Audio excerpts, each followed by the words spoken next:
আপনার কলিজার টুকরাই হোসেন যে জমিনে শাহাদাত বরণ করবেন আপনার উম্মতের হাতে।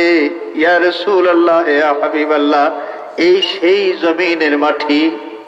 হুজুরে পাক সাল্লাল্লাহু আলাইহি ওয়াসাল্লাম উম্মে সালামাকে বলেন, ইয়া ও উম্মে সালামা, আমি যখন আমার কলিজার টুকরা এই নাতি হোসেনের মজলুমিয়তের অবস্থা চিন্তা করলাম, যখন জিবরিলের কাছ থেকে জানতে পারলাম, এই ঘটনার কথা স্মরণ করে আমার চোখে পানি চলে এসেছে। উম্মে সালামা, তুমি রাখো এই মাটি, এমন এক দিন আসবে যে দিন এই মাটি রক্তে পরিণত হয়ে যাবে। যেদিন তুমি দেখবে এই মাটি রক্তে পরিণত হয়ে গেছে, তুমি বুঝবে সেই দিন আমার কলিজার টুকরা এই হুসাইনের রক্তে কারবালার প্রান্ত লাল হয়ে গেছে, এবং সেই দিন আমার কলিজার টুকরাকে শহীদ করা হয়েছে।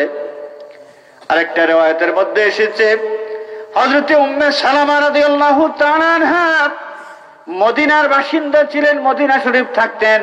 হুজুরপুর নূর সাল্লাল্লাহু আলাইহি ওয়াসাল্লামের ইন্তেকালের পর সেই 61 হিজরি পর্যন্ত আরো কয়েকদিন তিনি জিন্দা ছিলেন, বৃদ্ধ হয়ে গেছেন। কারবালার প্রান্তরে কি হচ্ছে? কিয়ামত সংগঠিত হচ্ছে, কিয়ামতের সুগরা কারবালার প্রান্তরে হচ্ছে। মক্কার কোনো মানুষ জানেন না। কেন জানেন না? টেলিফোনের যোগাযোগ নাই, টেলিফোনের কোনো যোগাযোগ নাই, কিছুই নাই। মদিনার মানুষ জানেন না, কিন্তু সেই মক্কা এবং মদিনার মানুষকে কারবালার প্রান্তরের সেই ঘটনা জানিয়ে দিয়েছেন আমার দয়াল নবী পাক সাল্লাল্লাহু আলাইহি ওয়াসাল্লাম। মদিনা শরীফের বাসিন্দা হযরত উম্মে সালামা রাদিয়াল্লাহু তাআলা আনহা, ওনার সাহেবজাদা একদিন ওনার ঘরে প্রবেশ করেছেন। ঘরে প্রবেশ করার পর দেখেন ওনার চোখের মধ্যে পানি। চোখের মধ্যে পানি দেখার পর, মায়ের কান্না দেখার পর সন্তান বরদাস্ত করতে পারেন নাই। প্রশ্ন করেন, মা গো, আপনার কি হয়েছে? কোন মানুষ কি গালিগালাজ করেছে? উম্মে সালামা জবাব দেন, না রে বাবা, কোনো মানুষ গালিগালাজ করে নাই। তাহলে কি হয়েছে? কোনো অসুখ বিসুখ হয়েছে? না রে বাবা, আমার কোনো অসুখ বিসুখ হয় নাই, আমি সুস্থ আছি। তাহলে আপনি কান্নাকাটি কেন করতেছেন? হযরতে উম্মে সালামা বলেন, বাবা রে, আমি একটু ঘুমিয়েছিলাম, তন্দ্রাচ্ছন্ন অবস্থায় হুজুরপুর নূর সাল্লাল্লাহু আলাইহি ওয়াসাল্লামকে আমি স্বপ্নে দেখতে পেলাম। আল্লাহর হাবিবকে আমি দেখলাম, নবীজির চক্ষু মুবারকের মধ্যে পানি, নবীজির চেহারা মুবারকের মধ্যে ধুলাবালি দেখা যায়, নবীজির চুল মুবারক আউলা। আমি আরজ করলাম, ইয়া রাসূলুল্লাহ, আপনার চক্ষু মুবারকের মধ্যে পানি কেন? আল্লাহর হাবিব আমাকে জবাব দিয়েছেন, ও উম্মে সালামা, সেই কারবালার প্রান্তরে আমার কলিজার টুকরা হোসেন সহ আমার সন্তানদের সাথে আমার উম্মত পরিচয়ধারী একদল মানুষ জুলুম করতেছে। তাদেরকে শহীদ করে দেওয়া হয়েছে। আমার সন্তানদের সেই রক্তাক্ত লাশ, সেই শহীদদের লাশ আমার নিজের চোখে আমি দেখেছি। কারবালার প্রান্তরের সেই ঘটনা দেখার পর, সেই দৃশ্য দেখার পর আমি আর বরদাস্ত করতে পারি নাই, আমার চক্ষুর মধ্যে পানি এসে গিয়েছে। হযরতে উম্মে সালামা বলেন, বাবারে, স্বপ্নের মধ্যে দয়াল নবী পাকের চক্ষু মোবারকে আমি যখন পানি দেখলাম, নবীর কান্না দেখে আমি কান্না শুরু করলাম। সেই কান্না কাটি করা অবস্থায় আমার ঘুম ভেঙেছে, এখনো আমার চোখের মধ্যে সেই পানি আছে। মদিনার মানুষকে খবর দিয়েছেন দয়াল নবীজি, কারবালার প্রান্তরে কলিজার টুকরা হোসেন সহ নবী পরিবারের সেই সদস্যরা দ্বীনের জন্য, হক প্রতিষ্ঠার জন্য এই জমিনে তাদের তাজা রক্ত প্রবাহিত করে দিয়েছেন, তাদের প্রাণ কুরবান করে দিয়েছেন। মদিনার মানুষ রাহমাতুল লিল আলামিনের কাছ থেকে খবর পেয়ে গিয়েছে। মক্কার মধ্যে হযরতে আব্দুল্লাহ বিন আব্বাস রাদিয়াল্লাহু তাআলা আনহু,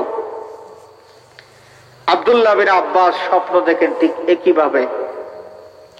রাসূল পাক সাল্লাল্লাহু আলাইহি ওয়াসাল্লাম, ধুলোমলিন চেহারা, নবীর চোখের মধ্যে পানি। আরজ করেন, ইয়া রাসূলুল্লাহ, আপনি কান্নাকাটি কেন করতেছেন? নবীজি জবাব দিচ্ছেন, ভাই আব্দুল্লাহ, আব্দুল্লাহ, কারবালার প্রান্তরে আমার সন্তানদের উপর জুলুম করা হচ্ছে। সেখানে কি হচ্ছে আমি নিজের চোখে দেখেছি, এই জন্য আমার চোখে পানি চলে এসেছে। সেই জুলুম দেখে আমার সন্তানদের উপর আমার উম্মত পরিচয়ধারী একদল মুসলমান জুলুম করতেছে, এই ঘটনা দেখার পর আমি বরদাস্ত করতে পারি নাই, আমার চোখের মধ্যে পানি চলে এসেছে। হাজিরিনে কেরাম, রাসূল পাক সাল্লাল্লাহু আলাইহি ওয়াসাল্লাম হায়াতুন নবী, জিন্দা নবী, সেই কারবালার ঘটনাটা নিজের চক্ষু মোবারক দিয়ে দেখেছেন। নিজের চক্ষু মোবারক দিয়ে, মান রাআনি ফিল মানামে ফাকাদ রাআনি ফাইন্না শাইতান লা ইয়াতামাসসালু বি। আল্লাহর হাবিবের শান ফরমান, কেউ স্বপ্নে যদি আমাকে দেখে, এই দেখা মিথ্যা নয়, সত্যি সত্যি সেই স্বপ্ন সত্যি। ফাইন্না শাইতান লা ইয়াতামাসসালু বি, কারণ স্বপ্ন মিথ্যা হয় শয়তানের ওয়াসওয়াসার কারণে। শয়তান আমি নবীর রূপ ধারণ করতে পারে না। সুতরাং আমি নবীকে যারা দেখে, সত্যি আমি নবীকেই দেখলো। হাজিরিনে কেরাম, সেই কারবালার প্রান্তরে ইয়াজিদ হযরত মুআবিয়া রাদিয়াল্লাহু তাআলা আনহুর সন্তান, বয়স কম, লম্পট, মদ্যপ, নারীবাজ, চরিত্রহীন। বাবা একদিকে খেলাফত পরিচালনা করতেছেন, বাবার দিকে কোনো খেয়াল নাই। এই মদ্যপ লম্পটটা নারীবাজি নিয়ে ব্যস্ত থাকতো, মদ পান করতে সব সময় মত্ত থাকতো। এই বদ চরিত্রের লোকটা বয়স কম। হযরত মুআবিয়া রাদিয়াল্লাহু তাআলা আনহু এক সময় এই ইয়াজিদকে আমিরুল মুমিনিন ঘোষণা দিলেন, আমিরুল মুমিনিন নির্ধারণ করলেন যে ইনি পরবর্তী আমিরুল মুমিনিন। হযরত মুআবিয়া রাদিয়াল্লাহু তাআলা আনহুকে এই জন্য দোষারোপ করা যাবে না, আহলে সুন্নাত ওয়াল জামাতের আকীদা। হযরত মুআবিয়া রাদিয়াল্লাহু তাআলা আনহু, খেয়াল রাখবেন, তিনি একজন জলিলুল কদর সাহাবী ছিলেন। এই আপত্তি করা যাবে না যে তিনি ইয়াজিদের মতো একটা অযোগ্য মানুষকে কিভাবে আমিরুল মুমিনিন নির্ধারণ করলেন। এই আপত্তি মুআবিয়ার উপর করা যাবে না এবং মুআবিয়াকে দোষারোপ করা যাবে না। খবরদার, এই চিন্তার মধ্যেও এই বিষয়টা আনা উচিত নয়। তিনি জলিলুল কদর একজন সাহাবী ছিলেন, যাদের শানে আল্লাহ পাক ইরশাদ করেছেন, রাদিয়াল্লাহু তাআলা আনহুম ওয়া রাদু আনহু। আমির মুআবিয়া রাদিয়াল্লাহু তাআলা আনহু ইয়াজিদকে যখন সাব্যস্ত করেন যে পরবর্তী আমিরুল মুমিনিন, তখন তিনি একটা দোয়া করেছিলেন। দোয়া করেছিলেন যে আল্লাহ, খেয়াল করবেন কথাটা একটু খেয়াল দিয়ে শোনার দরকার আছে আমাদের। তখনকার দিনের যা পরিস্থিতি ছিল, ইয়াজিদ ছাড়া আর কেউ যদি আমিরুল মুমিনিন হন তাহলে রক্তপাত হবে, মানুষের প্রাণহানি ঘটবে, কেউ ঠিকভাবে দায়িত্ব পালন করতে পারবে না। তখনকার দিনের কুফার পরিস্থিতি এমন ছিল। সেই পরিস্থিতিতে যার দ্বারা খেলাফতের ইমারতের স্থিতিশীলতা থাকবে, তাকেই আমিরুল মুমিনিন সাব্যস্ত করা হলো। এবং তিনি দোয়া করলেন আল্লাহর কাছে, আয় আল্লাহ, পরিস্থিতি যা দাবি করছে, এই পরিবেশ পরিস্থিতি মোতাবেক আমি সিদ্ধান্ত নিয়েছি, এই লোকটাকে তুমি সাহায্য করো, তুমি যোগ্যতা দাও, এবং আমার এই নির্ধারণ করা যদি সঠিক হয় তাহলে ইমারতির দায়িত্ব সঠিকভাবে পালন করার তৌফিক তাকে তুমি দান করো। আর যদি এটা সঠিক না হয়, আমি যদি ভুল সিদ্ধান্ত নিয়ে থাকি, আয় আল্লাহ, আমার সন্তান, আমার ছেলে ইয়াজিদ যেন দায়িত্ব পালন করার সুযোগ না পায়, এই ব্যবস্থা তুমি করো। খেয়াল করছেন কথা? পরিবেশ পরিস্থিতির বাস্তবতার নিরিখে তিনি সিদ্ধান্ত নিয়েছেন এবং সিদ্ধান্ত নেওয়ার পর আল্লাহর কাছে দোয়া করেছেন, আল্লাহ, আমি যে সিদ্ধান্ত নিয়েছি সঠিক যদি হয় তাহলে আমার ছেলেকে ইমারতির দায়িত্ব পালন করার তৌফিক তুমি দাও, যেন সঠিকভাবে শেষ মেয়াদ পর্যন্ত সে ইমারতির দায়িত্ব পালন করতে পারে। আর যদি আমার সিদ্ধান্ত ভুল হয় তাহলে তুমি এমন ব্যবস্থা করো যাতে সে দায়িত্ব পালন করার সুযোগ না পায়। সুতরাং এই মুআবিয়া রাদিয়াল্লাহু তাআলা আনহুকে আমরা দোষী সাব্যস্ত করতে পারবো না, এবং কখনো একটা মুহূর্তের জন্য মুআবিয়া সম্পর্কে খারাপ ধারণা আমাদের মনের মধ্যে আনতে পারবো না, আমাদের সর্বনাশ হয়ে যাবে। হাজরিন, আস্তে আস্তে ইয়াজিদের পক্ষ থেকে বায়াতের ঘোষণা দেওয়া হয়েছে। অনেক লম্বা ইতিহাস, সারা তো বলা যাবে না, গুরুত্বপূর্ণ দু একটা পয়েন্ট বলেই আমি শেষ করব। বায়াতের ঘোষণা দেওয়া হয়েছে। কুফার মানুষ খুব ভালো করে জানে ইয়াজিদ লম্পট, চরিত্রহীন, জালিম।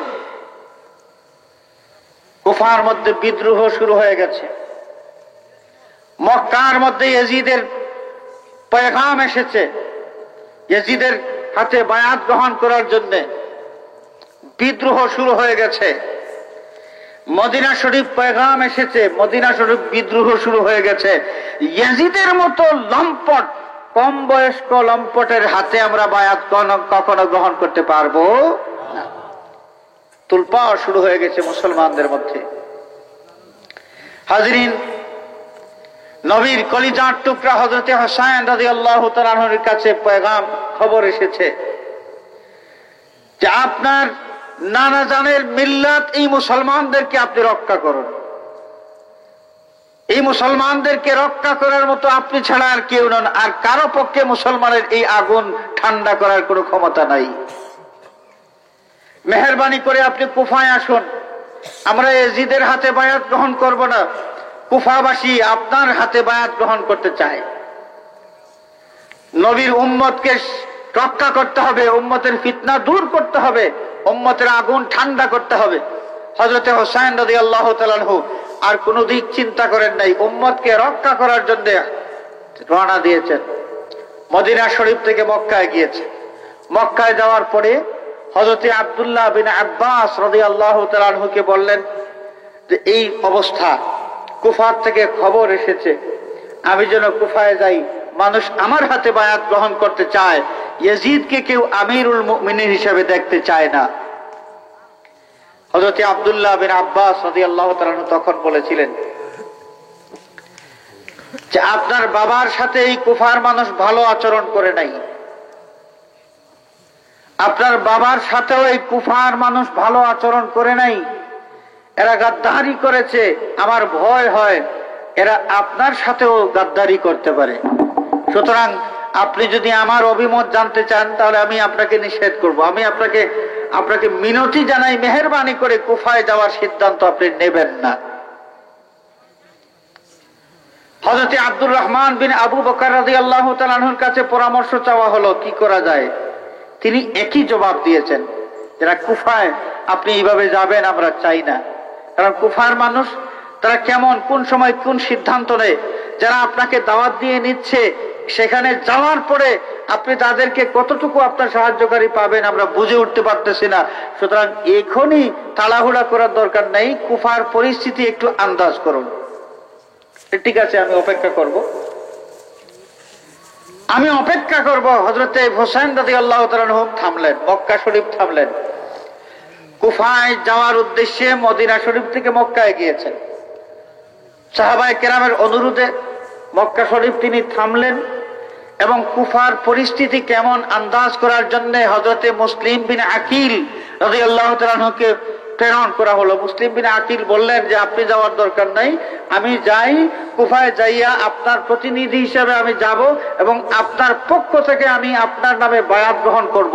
যদি এই দাওয়াত দেই এবং কুফার লোকজন যদি বায়াত গ্রহণ করতে রাজি হয় তাহলে বুঝবো অবস্থা পজিটিভ আছে। আপনাকে তখন আমি খবর দিব যে আপনি আসেন।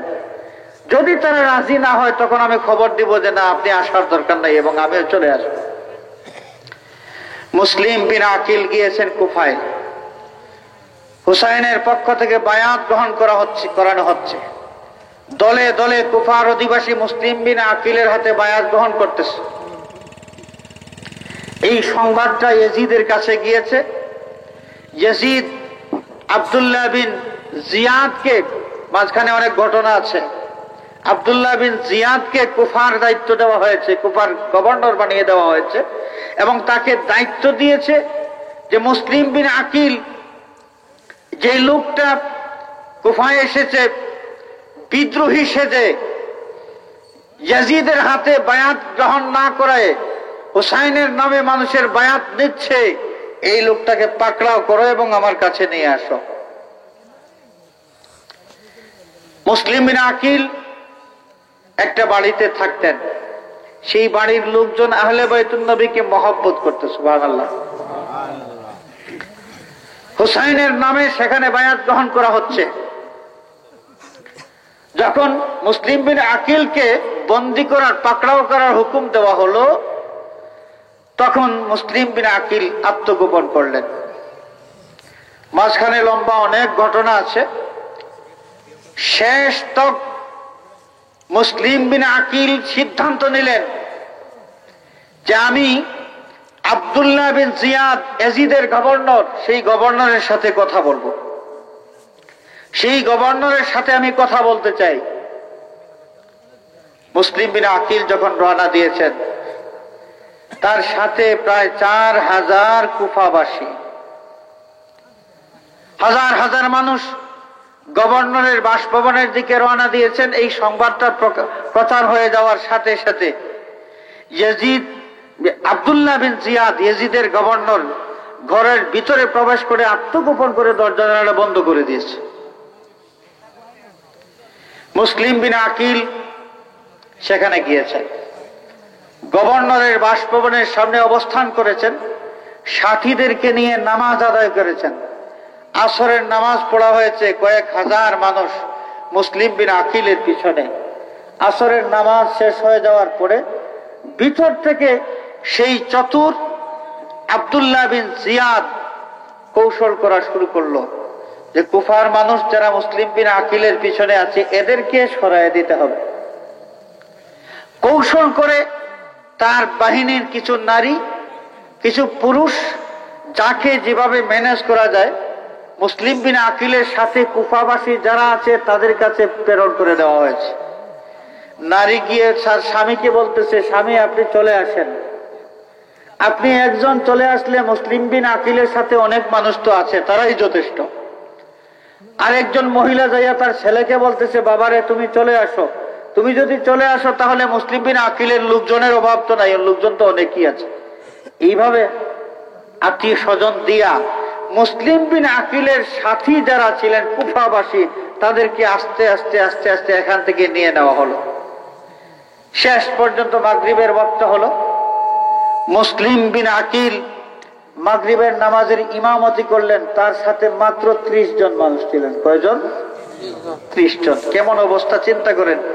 যেই কুফার মানুষ হযরতে হুসাইনকে দাওয়াত দিয়েছে যে আপনি আসেন, ইয়াজিদের হাতে আমরা বায়াত গ্রহণ করতে চাই না, আমরা আপনার হাতে বায়াত গ্রহণ করতে চাই, যেই কুফার মানুষ সম্পর্কে আব্দুল্লাহ বিন আব্বাস রাদিয়াল্লাহু তাআলা সন্দেহ করেছিলেন যে কুফার মানুষ গাদ্দারি করতে পারবে, তারই নমুনা শুরু হয়ে গেছে। কয়েক হাজার মানুষ নিয়ে মুসলিম বিন আকিল যখন গভর্নরের দরবারে আসলেন, আসর থেকে মাগরিব এই সময়ের মধ্যে নাই, মাত্র 30 জন মানুষ আছে, মাত্র 30 জন মানুষ ওনার সাথে আছে। তাদেরকে নিয়ে মাগরিবের নামাজ আদায় করলেন। মুসলিম বিন আকিল চিন্তা করলেন যে অবস্থা বেশি ভালো নয়, কুফার মানুষ তো গাদ্দারি করবে মনে হয়। এই 30 জন মানুষকে নিয়ে তিনি এই স্থান ত্যাগ করার ইচ্ছা পোষণ করলেন। 10 জন ওই গভর্নরের বাসভবনে থাকলো, আর 20 জন ওনার সাথে রওনা দিল। কিছুদূর যাওয়ার পরে এই 20 জনও নাই, তিনি মাত্র একা। মুসলিম বিন আকিল একা হয়ে গেছেন। অন্ধকার রাত, মুসাফির মানুষ, কোন দিকে যাবেন? সাহায্যকারী কেউ নাই, আপনজন কেউ নাই। মুসলিম বিন আকিল চিন্তা করলেন যে কোনো সময় বিপদ আসবে, কোথায় যাবেন, কোথায় আশ্রয় নেবেন? রওনা করলেন রাতের অন্ধকারে একা একা মুসলিম বিন আকিল। তিনি গেলেন একটা বাড়ির সামনে দিয়ে, ওই বাড়ির ঘরের উঠানের সামনে একজন বৃদ্ধা মহিলা ছেলের অপেক্ষা করতেছেন, ছেলে বাড়িতে আসবে। সেই মহিলার সাথে মুসলিম বিন আকিলের সাক্ষাৎ। সালাম দিলেন, আসসালামু আলাইকুম। মহিলা জবাব দিলেন, ওয়ালাইকুম আসসালাম। বাবা আপনি কে? মুসলিম বিন আকিল জবাব দিলেন, মাগো আমি একজন মুসাফির, আমি একজন মুসাফির। এই এলাকায় আমার কোনো আত্মীয় স্বজন নাই, বড় পিপাসা পেয়েছে, আমি এক গ্লাস পানি খাবো গো মা, মেহেরবানি করে এক গ্লাস পানির ব্যবস্থা করেন। মহিলা পানি পান করালেন। ঘরের পানির গ্লাস হাতে দিয়ে তিনি চলে গেলেন। ঘর থেকে বের হওয়ার পর যখন গ্লাস নেওয়ার জন্য এসেছেন, দেখেন বেটা বসে আছে। সেই মহিলা বলছেন, বাবারে আপনি পানি চাইলেন, পানি দিলাম, পানি পান করলেন, এখন তো আপনি চলে যাওয়ার কথা, এখানে বসে আছেন কেন? মুসলিম বিন আকিল সাথে সাথে চোখের পানি ছেড়ে দিলেন, মাগো আমি কোথায় যাব? যাওয়ার যে কোনো ঠিকানা আমার নাই। এই কুফায় আমার কোনো আত্মীয় নাই, স্বজন নাই, পরিবার পরিজন আপনজন কেউ নাই। আমি হচ্ছি মুসলিম বিন আকিল। এই কুফার মানুষ আমার সাথে গাদ্দারি করেছে, যে কোনো সময় কুফার মানুষ আমার উপর আক্রমণ করতে পারে। মাগো যদি মেহেরবানি করেন আমাকে একটু আশ্রয় দেন, এই রাতের বেলাটা আপনার এখানে আমি থাকবো। মহিলা নবীর বংশের আশিক ছিলেন, আহলে বায়তকে মহব্বত করতেন। মুসলিম বিন আকিলের পরিচয় পাওয়ার পরে সাথে সাথে বলেন, বাবারে আপনি মুসলিম বিন আকিল? বলে, জি হ্যাঁ মুসলিম বিন আকিল, আমি মদিনা শরীফ থেকে এসেছি। এই বৃদ্ধা মহিলার সাথে সাথে ঘরের মধ্যে নিয়ে প্রবেশ করলেন, যে আপনি আসেন, আপনার চিন্তার কোনো কারণ নাই। একটা কামরার মধ্যে ওনাকে থাকার জায়গা দেওয়া হলো। তিনি সেখানে বসে আছেন, নামাজ পড়তেছেন, তাসবিহ তাহলিল করতেছেন। এই মহিলার ছেলে, সে এসেছে আব্দুল্লাহ বিন জিয়াদের দরবার থেকে, সে এখানের কর্মচারী। সেই ছেলে ঘরের মধ্যে আসার পরে দেখতে পায় যে মা শুধু এই দিক, এই রুম সেই রুমে ঘোরাফেরা করে, একটা অস্থির ভাব। মাগো কি হয়েছে? না কিছু না। কি হয়েছে? না কিছু না রে বাবা, কিছু না। মা জানেন এই দুষ্ট ছেলে যদি খবর পায় মুসলিম বিন আকিল তার ঘরে, তাহলে আব্দুল্লাহ বিন জিয়াদকে খবর দিবে এবং এই ঘর থেকে এই লোকটাকে পাকড়াও করে নিয়ে নেওয়া হবে। মা বলেন, না রে বাবা কিছুই তো হয় নাই। ছেলে বলেন, না কি হয়েছে বলতে হবে, এইদিকে এসে যাওয়া আসা কেন করেন? হাজরিনে কেরাম, শেষ পর্যন্ত সেই দুষ্ট ছেলে ওইদিকে উকি মারলো। উকি মারার পর গিয়ে দেখে মুসলিম বিন আকিল সেখানে বসে আছেন। মা ছেলেকে কাকুতি মিনতি করে করলেন, বাবারে আমি তো তোমার মা, মা হয়ে ছেলের কাছে একটা দাবি আমি পেশ করতেছি। এই মুসলিম বিন আকিল শুধু আমার রাতটা আমাদের এখানে থাকবেন, ভোরবেলা এখান থেকে চলে যাবেন, এই সংবাদটা তুমি কাউকে তুমি দিও না। আমি মা হয়ে সন্তানের কাছে এই দাবি করলাম। হাজরিন, দুষ্ট ছেলে মায়ের কথা ভুলে গিয়েছে। ভোরবেলা ফজরের ওয়াক্ত শুরু হওয়ার সাথে সাথে সেই জালিম চলে গিয়েছে আব্দুল্লাহ বিন জিয়াদের দরবারে, গভর্নরের কাছে। যাইয়া বলে মুসলিম বিন আকিলকে পাওয়া গেছে। মুসলিম বিন আকিল ফজরের নামাজ আদায় করেছেন। ফজরের নামাজ আদায় করার পরে তাসবিহ তাহলিলের মধ্যে মগ্ন আছেন, কোরআন শরীফ তিলাওয়াতের মধ্যে মগ্ন আছেন।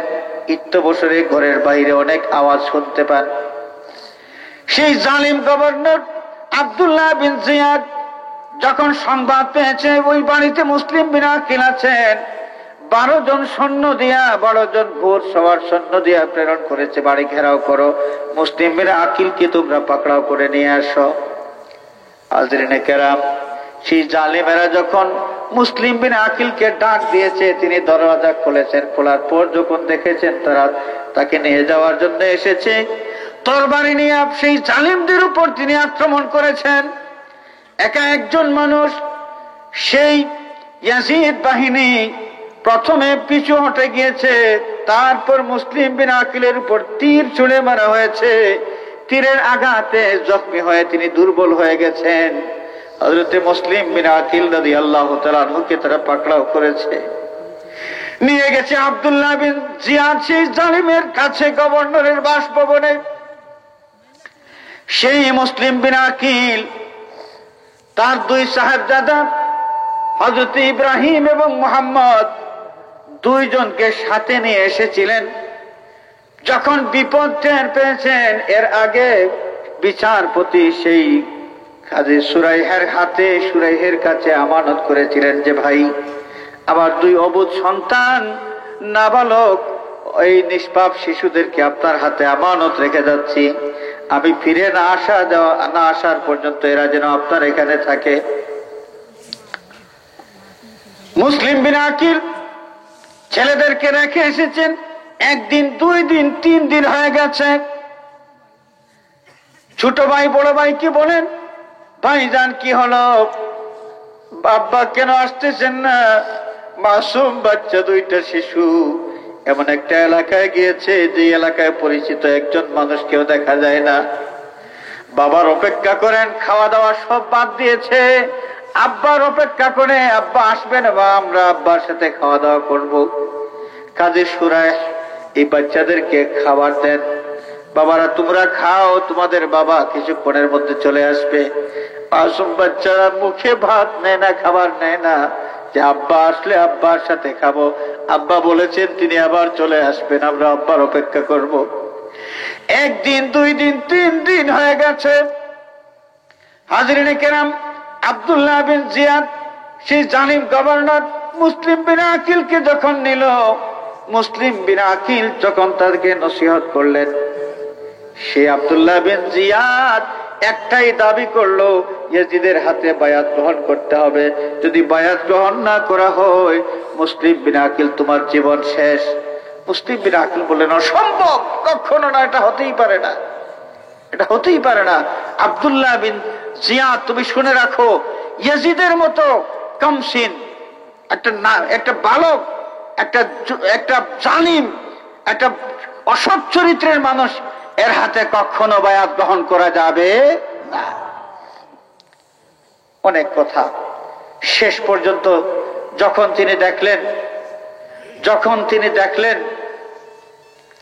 যে তারা শহীদ করে ফেলবে, অনুরোধ করলেন যে এই লোকটা, যেই ছেলেটা মুসলিম বিন আকিলকে এখানে আছেন পাত্তা দিয়েছিল, তার বাবার কাছে অনুরোধ করলেন, ভাই আমি তো বুঝি আমার কি হবে, আপনাদের কাছে একটা মিনতি, একজন লোক আপনারা দেন, যে লোকের মাধ্যমে হোসেনের কাছে আমি একখানা চিঠি লিখবো, চিঠি পাঠাবো। সেই চিঠির মধ্যে মুসলিম বিন আকিল উল্লেখ করেন যে হোসেন, কুফার অবস্থা আমি দেখলাম, প্রথমে আসার পর আমি যা দেখেছি সেই অনুসারে আপনার কাছে চিঠি দিয়েছিলাম যে কুফার আমাদের অনুকূলে আছে, আপনি আসতে পারেন। বেশি দিন যায় নাই, কুফার মানুষের গাদ্দারি ধরা পড়েছে। এখন আমি মৃত্যুর দূর গোড়ায় শাহাদাতের সুরা আমি পান করব কিছুক্ষণের মধ্যে। কুফার মানুষ গাদ্দার, প্রতারক, প্রতারণা করেছে। খবরদার, মিনতি করি, আল্লাহর দোহাই দেই, আপনি কুফায় আসবেন না। এই মর্মে চিঠি লিখলেন, একটা লোক প্রেরণ করলেন। ওইদিকে অপেক্ষা করতে করতে হযরতে হোসেন রাদিয়াল্লাহু তাআলা আনহু রওনা দিয়েছেন কুফার দিকে রওনা দিয়েছেন, সাথে নারী, সাথে অবুঝ শিশু। হাজরিন, মুসলিম বিন আকিলের সেই চিঠি হযরতে হোসেন রাদিয়াল্লাহু তাআলা আনহুর হাতে আসার আগেই কুফার কাছাকাছি তিনি চলে গিয়েছেন। মুসলিম বিন আকিলকে শহীদ করে দেওয়া হয়েছে। দুইটা অবুঝ শিশু বাবার অপেক্ষা করতেছে, 3 দিন হয়ে গেছে। কাজী সুরাইহের কাছে খবর গিয়েছে মুসলিমকে শহীদ করে দেওয়া হয়েছে। দুইটা এতিম বাচ্চাকে তিনি বুকের মধ্যে জড়ায় ধরেন এবং বলেন, বাবারা তোমাদের আব্বা আর আসবে না কোনোদিন। যেই বাবার অপেক্ষা করে একদিন, 2 দিন, 3 দিন মুখে কোনো খাবার তোমরা নেও নাই, তোমাদের এই আব্বা তোমাদের কাছে আর কোনোদিন আসবে না। তোমাদের বাবাকে শহীদ করে দেওয়া হয়েছে। বাবার শাহাদতের সংবাদটা শোনার সাথে সাথে মাসুম 2টা বাচ্চা একজন আরেকজন গলায় জড়াজড়ি করে কান্না কাটি শুরু করে দিয়েছে। কাজী সুরাইহ বলেন, বাবারা, তোমাদেরকে আল্লাহর দোহাই দেই, তোমাদের বাবাকে শহীদ করে দেওয়া হয়েছে। জালিমের পক্ষ থেকে এলান করে দেওয়া হয়েছে যে মুসলিমের ছেলেরা যেখানে আসো তাদেরকে নিয়ে আসো, পাকড়াও করে নিয়ে আসো, তোমাদেরকে পাকড়াও করা হবে। আমি চাই না আমার বাড়ির থেকে তোমাদেরকে ধরে নিয়ে যাওয়া হোক, আমি চাই তোমরা নিরাপদে মদিনায় পৌঁছে দাও। ওনার ছেলে কাজী সুরাইহের ছেলে আসাদ, সেই আসাদকে দায়িত্ব দেওয়া হলো যে আসাদ, তুমি এদেরকে, এই মাসুম বাচ্চাদেরকে নিয়ে যাও, মদিনার উদ্দেশ্যে একদল বণিক রওনা করবে, বাণিজ্যিক কাফেলা, তাদের হাতে এই 2টা মাসুম বাচ্চাকে তুলে দিয়ে তুমি বলবে যেন তাদেরকে নিরাপদে মদিনায় পৌঁছায় দেওয়া হয়, যেই বাচ্চাদের বাবাকে কুফায় শহীদ করা হয়েছে। আসাদ রওনা দিয়েছেন 2 বাচ্চাকে নিয়ে। কিছু দূর যাওয়ার পর তিনি বলতেছেন,